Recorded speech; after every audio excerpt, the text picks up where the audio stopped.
up, guys? So today's movie review is Borat's subsequent movie film. I'm very well aware that this movie came out on Amazon Prime a good few months ago, so why am I reviewing it now?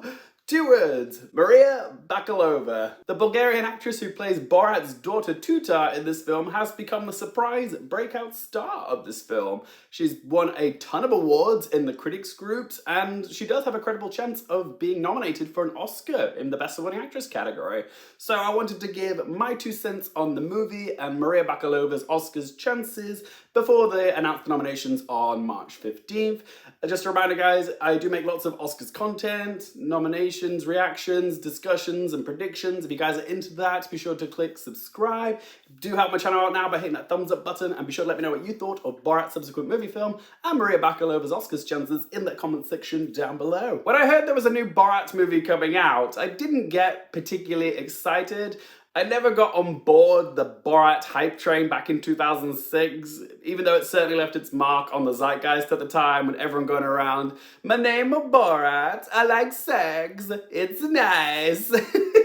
God, that was everywhere. That was kind of like the "what's up" of 2006, wasn't it? God. I certainly didn't think the Borat sequel would be getting Oscar buzz either. Plus, Sacha Baron Cohen trudging up an old character from the past for a sequel, you just don't expect it to be as funny or as fresh, particularly when that character in question is so associated with political attitudes in America at a particular point in history. But with the tumultuous state of current American politics, there is a justifiable reason to bring the character back, because if anything, America is more divisive and definitely more ripe for poking fun of. So I can see why he wanted to bring the character back. And surprisingly, the sequel did strike a chord with a lot of people. This film did have a lot of word of mouth buzz, mostly because of Maria Bakalova's performance. So yeah, I ended up watching this film the other night so it could help inform my Oscars coverage, particularly the Best Supporting Actress category. So what did I think of Borat 2? Well, I did enjoy Maria Bakalova's performance, and there were parts of it which I found amusing, and one part I found seriously uncomfortable.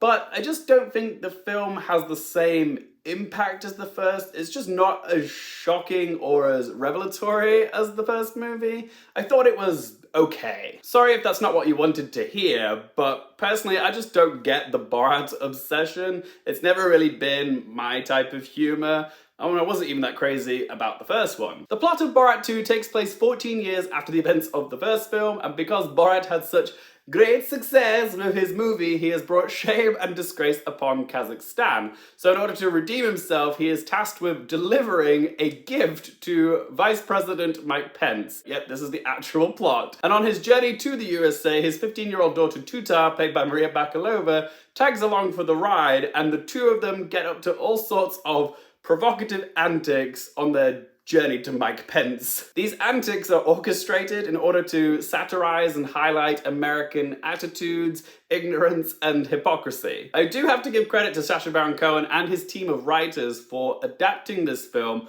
whilst the coronavirus pandemic was getting worse. Parts of this film were actually filmed while America was in lockdown, and seeing how the film all ties together at the end, it actually might have enriched the film as a whole, because there's a little twist at the end which I didn't see coming, and if the writers came up with this after they started filming, then it was extremely well implemented. Let's discuss Maria Bakalova, because she does deserve all the credit that she has been getting.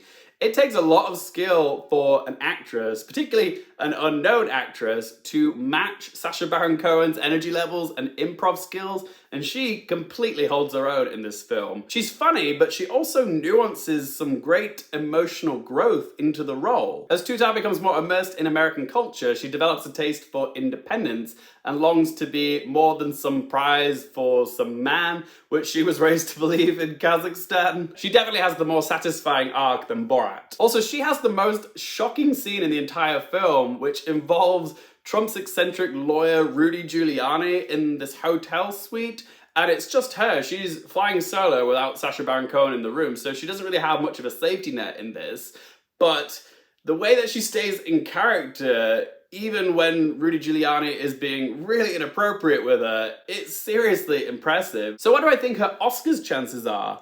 I would really like to see her get the nomination on March 15th, mostly because of how unconventional her role is.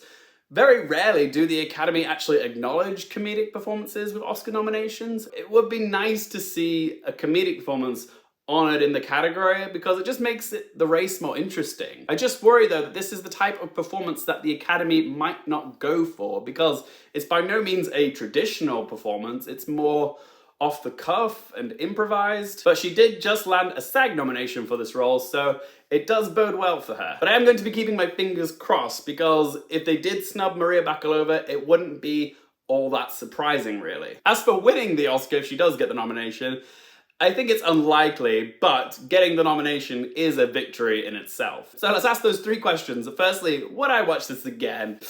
Nah. Sorry, couldn't resist. It's not like I dislike this film, it's just I don't think it has a lot of rewatchability. Question number 2, do I recommend it for you guys? Kinda. If you're someone who enjoyed the first Borat movie, then yes, it's got the same sort of shock and laugh appeal. Also, if you're into the Oscar season race, it's worth watching for Maria Bakalova's performance, but it's not a film that I would push on everyone and say this is something that they have to watch. If you do want to watch this film and help support my channel at the same time, there's a link in the video description down below. If you click on that link and sign up to a free 30-day membership trial to Amazon Prime, you can watch the film for free, but I'll also get a small referral fee, which is nice. God, did I just do that? Yeah, I did. And question number 3, what score do I give it out of 10? Another eye-opening outing for Sacha Baron Cohen, and whilst there are some effective scenes in it, it just doesn't hit with the same amount of impact as it did back in 2006.